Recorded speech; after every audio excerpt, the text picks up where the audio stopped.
Bonsoir et bienvenue sur LBA News. Aujourd'hui, on vous parle d'une crise humanitaire que les médias occidentaux ignorent systématiquement alors qu'elle tue chaque jour. Une crise si grave qu'elle est devenue la pire du monde. Le Soudan. Les chiffres sont terrifiants. En septembre 2025, 21,2 millions de Soudanais, soit 45% de la population, affrontaient une insécurité alimentaire critique. Mais le pire, la famine a été officiellement confirmée. Pas partout, mais dans deux villes précises, El Fasher et Kadougli. Ces deux villes vivent un cauchemar.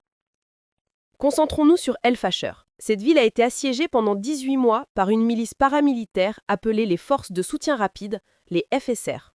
Pendant 500 jours, aucune aide humanitaire n'est entrée. Les marchés ont été bombardés, les prix des denrées ont explosé. En septembre, 7 kilos de millet coûtaient 500 000 livres soudanaises, c'est 180 €. 1 kilo de sucre, 130 000 livres, soit 46 €. Pour comprendre, un Soudanais gagne en moyenne 2 € par jour. Résultat, la famine. Les enfants sont morts, les femmes enceintes ont perdu leur bébé. Médecins sans frontières a mené des dépistages sur place. Parmi les enfants déplacés d'El Fasher, 75% souffrent de malnutrition aiguë. Parmi les adultes, 60% sont malnutris. Les femmes enceintes et allaitantes, encore pire. Le 26 octobre, les FSR ont finalement pris El Fasher et là, les choses se sont aggravées exponentiellement. Des massacres ont été commis à l'hôpital.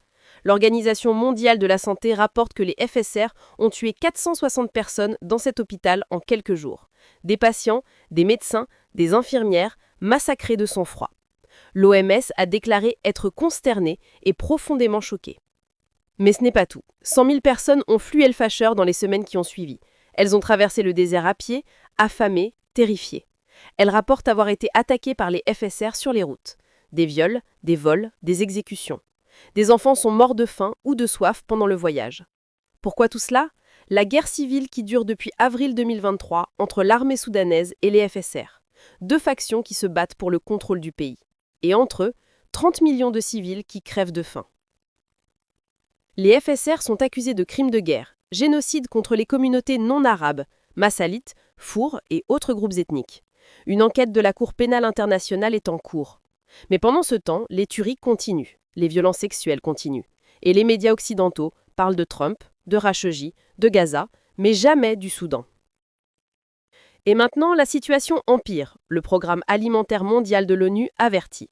20 nouvelles zones risquent d'être frappées par la famine d'ici février 2026.